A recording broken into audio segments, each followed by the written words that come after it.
नमस्कार, Ram Ram. BNA network के YouTube channel पर आपका स्वागत है। मैं हूं कुलभूषण। अगर आप अभी तक हमारे चैनल से नहीं जुड़े हैं तो कृपया चैनल को सब्सक्राइब कर लीजिए। मेरा कंटेंट, मेरा विश्लेषण आपको पसंद आता है तो लाइक भी कीजिए। अरविंद केजरीवाल दिल्ली के मुख्यमंत्री, जो कि जेल में बंद हैं, लेकिन निचली अदालत से लेकर सुप्रीम कोर्ट तक न्यायाधीशों के चहेते हैं, विशेष कृपा पात्र हैं, क्योंकि उन्हें सुप्रीम कोर्ट ने ईडी के केस में अंतरिम जमानत प्रदान कर दी है और अब हाई कोर्ट में गुहार लगा रखी है कि सीबीआई वाले केस में उन्हें जमानत मिल जाए। तो कल सीबीआई वाले केस में दिल्ली हाई कोर्ट में सुनवाई हुई। एक याचिका उनकी दिल्ली हाई कोर्ट में पहले से है, जिस पर फैसला सुरक्षित है कि उनकी गिरफ्तारी अवैध है। वैसे तो ईडी वाले मामले में भी उन्होंने ये चैलेंज किया था कि मेरी गिरफ्तारी अवैध है, उस पर भी कोई सुप्रीम कोर्ट ने फैसला नहीं किया। लार्जर बेंच को वो केस सुपुर्द कर दिया अंतरिम जमानत देते हुए। कहीं ना कहीं सुप्रीम कोर्ट के न्यायाधीश विशेष कृपा बनाए हुए हैं अरविंद केजरीवाल के ऊपर, क्योंकि उनके जो वकील हैं बड़े महंगे वकील होने के साथ साथ बड़े प्रभावशाली वकील हैं, जो केस को चुटकियों में न्यायाधीशों के सामने रख देते हैं, अपनी मांग मनवा लेते हैं और सुप्रीम कोर्ट उनके कहने में आ जाता है। ऐसा नहीं है कि सारे फैसलों में अभिषेक मनु सिंघवी जीत जाते हैं या बात मनवा लेते हैं, लेकिन अरविंद केजरीवाल के लिए तो विशेष कृपा न्यायाधीशों की बनी हुई है। तो कल जो खेल हुआ हाई कोर्ट में, सीबीआई के वकील डीपी सिंह ने कहा कि अरविंद केजरीवाल की यहां पर जो याचिका है जमानत वाली, सबसे पहले वो राउज एवेन्यू कोर्ट में जानी चाहिए, वहां पर सुनवाई होनी चाहिए, क्योंकि ये डायरेक्ट हाई कोर्ट आ गए हैं और इनके खिलाफ जो सबूत दिए हैं, इनके खिलाफ जो हमने गिरफ्तारी का वारंट लिया था वो निचली अदालत से लिया था। लेकिन अभिषेक मनु सिंघवी ने सुप्रीम कोर्ट के कुछ फैसलों की दलीलें दी और कहा कि हम डायरेक्ट हाई कोर्ट या सुप्रीम कोर्ट भी जा सकते हैं। लेकिन डीपी सिंह, सीबीआई के वकील, ने कहा कि ऐसे बहुत सारे साक्ष्य सीबीआई ने जुटाए हैं, वो आपके समक्ष प्रस्तुत हैं। निचली अदालत में हमने आज चार्जशीट फाइल कर दी है। 1 महीने के अंदर हमने अरविंद केजरीवाल की जांच पूरी करी है और 1 महीने के अंदर ही हमने चार्जशीट फाइल करी है। उस चार्जशीट में जो बताया गया डीपी सिंह के द्वारा कि असली सूत्रधार जो है वो अरविंद केजरीवाल है, दिल्ली शराब घोटाले का। विजय नायर से ये सेक्रेटरीट के काम करवाता था।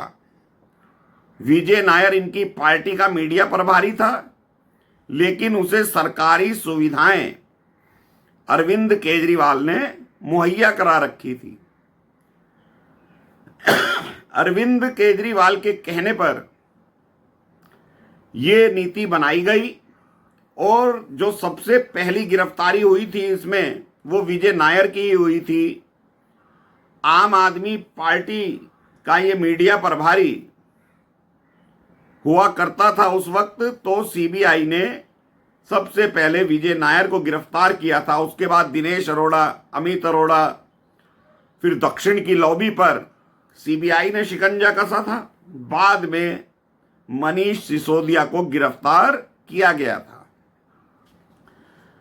एक डेढ़ महीने पहले जो अरविंद केजरीवाल की गिरफ्तारी करी है जेल से ही सीबीआई ने, तो ये बताया है, क्योंकि अभिषेक मनु सिंघवी ये कह रहे थे कि ये जो गिरफ्तारी हुई है अरविंद केजरीवाल की, ये एक तरह से मेरे मुवक्किल को बंधक बनाना चाहते हैं, इंश्योरेंस चाहते हैं कि ये जेल में ही बंद रहे, ऐसा जांच एजेंसी करना चाहती हैं।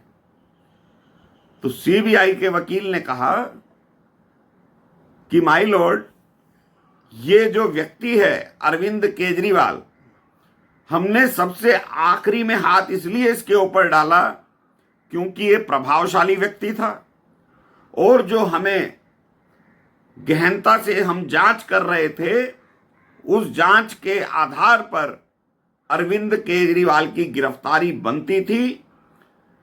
चूंकि हम इसको 3 महीने पहले भी गिरफ्तार कर सकते थे, लेकिन जब ये ईडी की कस्टडी में था, ईडी का केस चल रहा था, जेल में बंद था, और सुप्रीम कोर्ट ने चुनाव के दौरान अंतरिम जमानत दे रखी थी,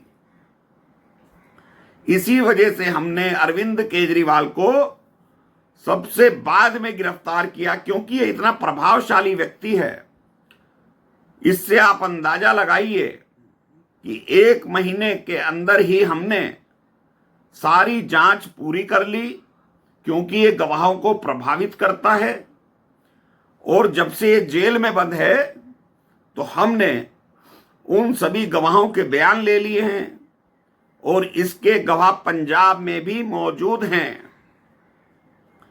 पंजाब के आबकारी अधिकारियों से भी इसने संपर्क साधा था और पॉलिसी बनाने में उनका सहयोग लिया था। तो जिस तरह की बातें सीबीआई ने सबूत के तौर पर कोर्ट में रखी, उससे यही मालूम होता है कि अरविंद केजरीवाल कट्टर ईमानदारी का नाटक करते हुए कट्टर भ्रष्टाचार की तरफ बढ़ता चला गया। ये व्यक्ति सुप्रीम कोर्ट के न्यायाधीशों का बहुत चाहता है। अगर दिल्ली हाई कोर्ट से जमानत नहीं भी मिल पाती तो ये तय मानिए सुप्रीम कोर्ट में इसको जाते ही जमानत मिल जाएगी। भले ही अभिषेक मनु सिंघवी मनीष सिसोदिया को जमानत नहीं दिलवा पाए, लेकिन केजरीवाल क्योंकि विदेशी फंडिंग का भी इसमें खेल कर रहा था, वो एनआईए की जांच बाद में होगी, और जो न्यायाधीश महोदय होते हैं वो भी विदेशों से ही पढ़कर आते हैं। फोर्ड फाउंडेशन से ये अपना एनजीओ चलाता था अरविंद केजरीवाल, तो इसके लिंक विदेशों में भी हैं। तो ये तो न्याय प्रक्रिया का एक अपना अलग महत्व है कि वो क्या करती है इसमें अब। लेकिन ईडी वाले मामले में विशेष कृपा दिखाते हुए अरविंद केजरीवाल को अंतरिम जमानत प्रदान कर दी गई। अब डीपी सिंह ने जो बताया, जो सीबीआई के वकील हैं, कि अरविंद केजरीवाल के अलावा 5 और आरोपियों के खिलाफ चार्जशीट दाखिल कर दी गई है राउज एवेन्यू कोर्ट में, जिनके खिलाफ पुख्ता सबूत मिले हैं, और ट्रायल के लिए हमने एप्लीकेशन डाल दी है। राउज एवेन्यू कोर्ट में कह दिया है कि जब आप ट्रायल शुरू करना चाहते हैं तो हम तैयार हैं। चार्टर्ड प्लेन का भी हवाला दिया गया।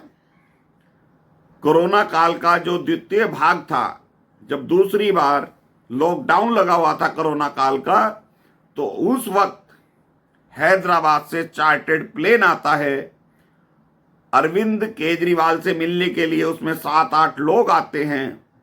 वो सारी टाइमिंग, कॉल डिटेल, लोकेशंस हमारे पास मौजूद हैं कि अरविंद केजरीवाल से किस तरह से डील की गई।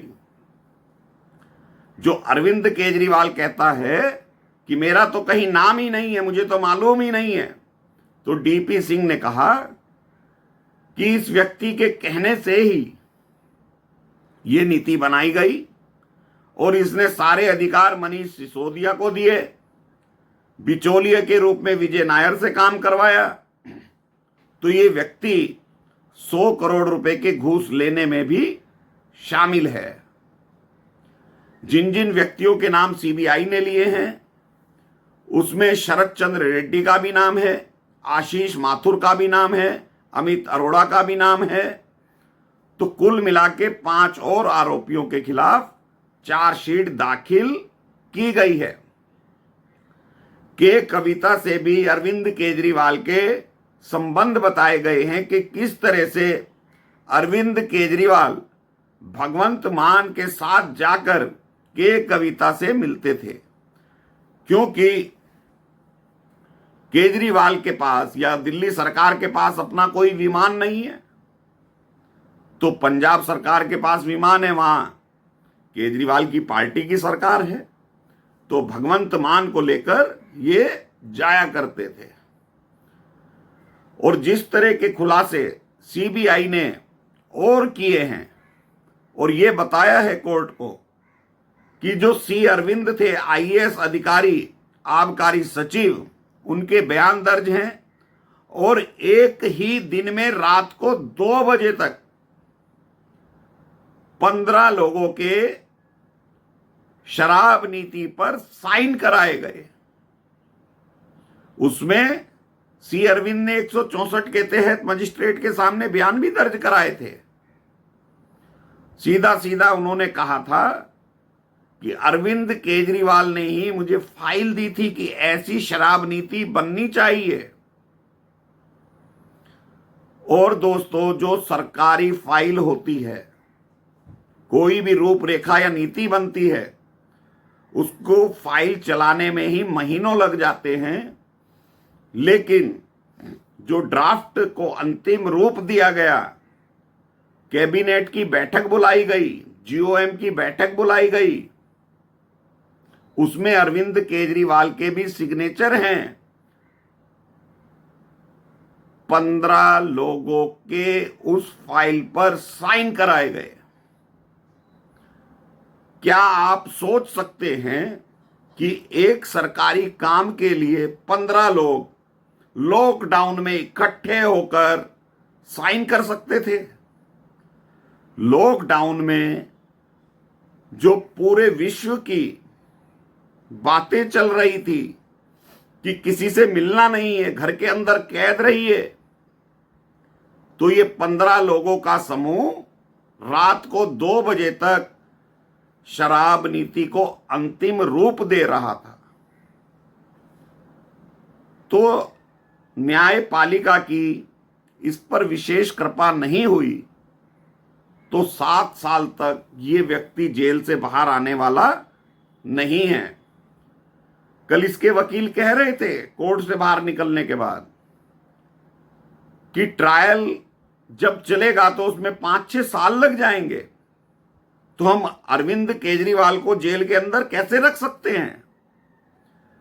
जब गुनहगार सिद्ध ही नहीं होगा अरविंद केजरीवाल 5 साल तक, यानी वो मान रहे हैं 5 साल के बाद सिद्ध होगा।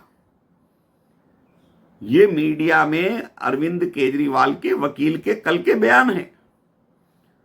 तो हम न्यायालय से गुहार करेंगे कि जब तक ट्रायल चलता है, जब तक अरविंद केजरीवाल को जमानत प्रदान कर दी जाए। वहीं मनीष सिसोदिया को कल झटका लगा। ईडी ने 7 दिन का समय मांगा जवाब दाखिल करने के लिए। अभिषेक मनु सिंह भी वहां भी टांग अड़ाता रहा, गिड़गिड़ाता रहा। लेकिन 7 दिन के बाद अब 5 अगस्त को मनीष सिसोदिया के केस पर भी सुनवाई होगी। तो दोस्तों, ये जो सारा खेल किया गया दिल्ली शराब घोटाले का, और डीपी सिंह ने जो एक बात और कही, गोवा के आम आदमी पार्टी के जो एमएलए का चुनाव लड़ रहे थे, उन सभी एमएलए के बयान हैं कि 90-90 लाख रुपए मुहैया कराए गए। और अरविंद केजरीवाल ने यह कहा कि और पैसों की जरूरत होगी तो वो भी दिया जाएगा। आप मजबूती से चुनाव लड़िए। सीबीआई के वकील ने यह भी दावा किया कि पंजाब सरकार के 3 अधिकारी और अन्य आम आदमी पार्टी के नेताओं के बयान भी हमारे पास ऑन रिकॉर्ड दर्ज हैं कि अरविंद केजरीवाल इसमें मुख्य साजिशकर्ता, मुख्य सूत्रधार था।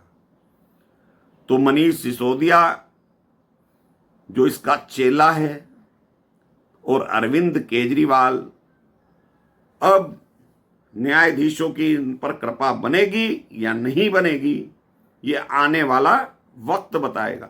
तो दोस्तों अभी के लिए इतना ही।